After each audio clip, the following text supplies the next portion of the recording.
As the sun sets over the Miami skyline, these researchers from the University of Miami Rosenstiel School set out themselves. Cannon Reef is just a few miles off of Key Biscayne. The hope is this night is that love is not in the air, but underwater.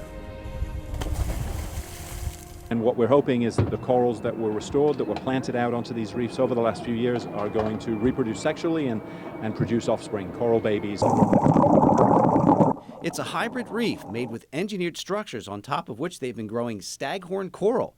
It's a process they hope will accelerate the growth or even regrowth. So corals all around South Florida, in fact all around the world, are in a state of severe decline. And one of the things that scientists are relying on to bring these reefs back is sexual reproduction of the corals that are being restored. Restoring the reef may be the goal of these scientists, but it's those living along the coast that will see the benefits.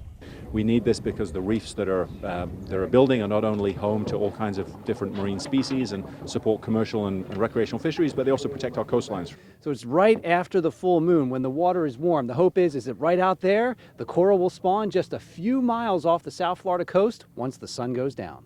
And there'll be hundreds of thousands of eggs, and we'll hope to fertilize them against one another. Students like Juliana Grillo, who are returning to check on coral they planted years ago. I actually have a coral that I've been following here for since I first dove here, so since the beginning of 2020, and I have pictures of it all the way up to now. It grew from like 2 little fragments this small until big, like basketball size. It's those corals that are now reproducing and growing here off the coast. These new coral will not be left alone to fend for themselves, however. To make sure that these baby corals that are produced from that fertilization event have the best chance in life before we then restore them out onto the reefs. Ensuring they have the best chance, the students and scientists that are now backed by a $7 million grant from the Department of Defense. It's a slow process, but it will continue for years to come. To ensure that Florida's reefs remain more resilient for the future. Well, this trip is over, but the work is just beginning. Samples they collected, back to the lab, studied, returned to the water years from now, stronger and more resilient, helping to grow that reef off the South Florida waters. In Key Biscayne, I'm Dave Warren for CBS 4 News.